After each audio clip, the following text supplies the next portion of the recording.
বাংলাদেশকে যদি বাঁচাতে চান, নিরাপদে রাখতে চান, তাহলে ইসকন হিন্দুকে এখনই নিষিদ্ধ করুন। কারণ ইসকন হিন্দু বাংলাদেশ এবং বাংলাদেশের নারীদেরকে শেষ করে দিচ্ছে। এবং ইসকন হিন্দুরা মুসলিমদের ধর্ষণ করার জন্যই মূলত লাভ কুরুক্ষেত্র নামক একটি মিশন চালাচ্ছে। ইসকন এখনই যদি আপনারা বন্ধ না করে দেন, বাংলাদেশ থেকে না তারা নিষিদ্ধ না করেন, তাহলে বাংলাদেশের যেমন ইসলাম হুমকির মধ্যে থাকবে, দেশও হুমকির মধ্যে রয়েছে। ইসকন আসার পরেই বাংলাদেশে যত বড় বড় ঘটনা ঘটছে, আজকে ইসকনের পর্দা আপনাদের সামনে তুলে ধরব। চট্টগ্রাম মিরসরাই, সেখানে সমীর বা সমর হিন্দু একজন ব্যক্তি 16 বছর নারীকে ব্ল্যাকমেল করেছে। শুধু এই জায়গায় নয়, আমরা ঢাকাতেও দেখেছি যে একজন ব্যাংকার, ওনার নাম আমার এই মুহূর্তে মনে নেই, আপনারা চাইলে লিঙ্ক দিতে পারবো। তো উনি বিয়ে করছে, হিন্দু থেকে মুসলমান হয়েছে, নারীদেরকে ভুলিয়ে ভালিয়ে প্রেম বুঝ দিয়েছে, তার একটা মেয়ে হয়েছে, সন্তান হওয়ার পর সে আর মুসলমান থাকেনি, হিন্দু ধর্মে ফিরে গিয়েছে। তার মানে মুসলিম নারীদেরকে ইজ্জত হননের জন্য মূলত ইসকন তৈরি হয়েছে। আপনারা জানেন অপারেশন সিঁদুর, অপারেশন ত্রিশূল, এবার অপারেশন কুরুক্ষেত্র লাভ নামে এই ইসকন আমাদের বাংলাদেশে হাজির হয়েছে। এই ভালোবাসা দিয়ে বাংলাদেশকে ধ্বংস করে দিবে। নরেন্দ্র মোদী একটা কথা বলেছিলেন, আপনারা জানেন কি না, উনি বলেছিলেন যুদ্ধ ছাড়াই বাংলাদেশ ভারতের হবে।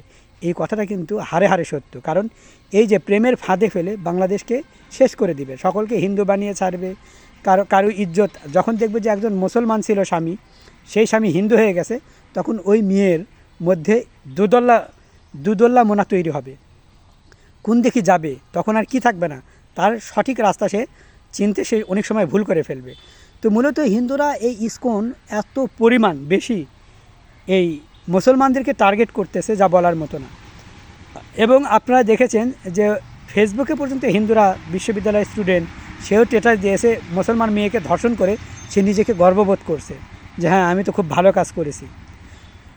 আপনারা যারা মুসলিম নারীরা রয়েছে বা মুসলিম বাবা মা রয়েছে, তারা আপনারা সন্তান কার সাথে মিশতেছে না মিশতেছে একটু খেয়াল রাখা দরকার। হিন্দুরা যতই ভালোবাসার হাত বাড়াক না কেন, মনে রাখবেন বাংলাদেশের হিন্দুদের আত্মা ভারতেই পড়ে থাকে, বাংলাদেশে নয়। এদেরকে যদি তোমরা মানে কলিজা ভুনা করে দাও, তবুও বলবে লবণ কম হয়েছে। তাই আপনারা হিন্দু থেকে দূরে থাকবেন বলছে না, আপনারা সজাগ থাকবেন। আপনার সন্তানের সাথে গোপনে ইসকন হিন্দুরা এমন কিছু করছে না তো যাতে আপনার সন্তানই আপনার না হয়, অন্য কারো হয়ে যায়। এই যে বাংলাদেশের আনাচে কানাচে হিন্দু ছেলেরা প্রেমের প্রস্তাব দিয়ে নারীদের পেটে বাচ্চা দিয়ে তারা আবার হিন্দু ধর্মে চলে যাচ্ছে, তার মানে এগুলো ইচ্ছাকৃত। চট্টগ্রামে যেটা ধরা পড়ছে, এটা কিন্তু ইসকন হিন্দু ছিল। এবং সমর না কি যেন নাম, আপনারা ভালো করে নামটা দেখবেন আর কি। সবচেয়ে খারাপ সময় যাচ্ছে মুসলমানদের, যে হিন্দুরা অদ্ভুতভাবে জড়িয়ে পড়ছে। একদিকে নরেন্দ্র মোদী যেমন বাংলাদেশকে কুমির এবং সাপ দিয়ে মারার পরিকল্পনা, ঠিক আরেকদিকে ইসকন হিন্দুরা আগুনে ঘি ঢেলে দেওয়ার মতো অবস্থা, কাটা ঘায়ে লবণ ছিটা দেওয়ার মতো অবস্থা। তারা নারীদেরকে প্রেমের ফাঁদে ফেলে হিন্দু ধর্মের অনুসারী করার জন্য উঠে পড়ে লেগে গেছে এবং তাদের সতীত্ব হরণ করার জন্য, নষ্ট করার জন্য।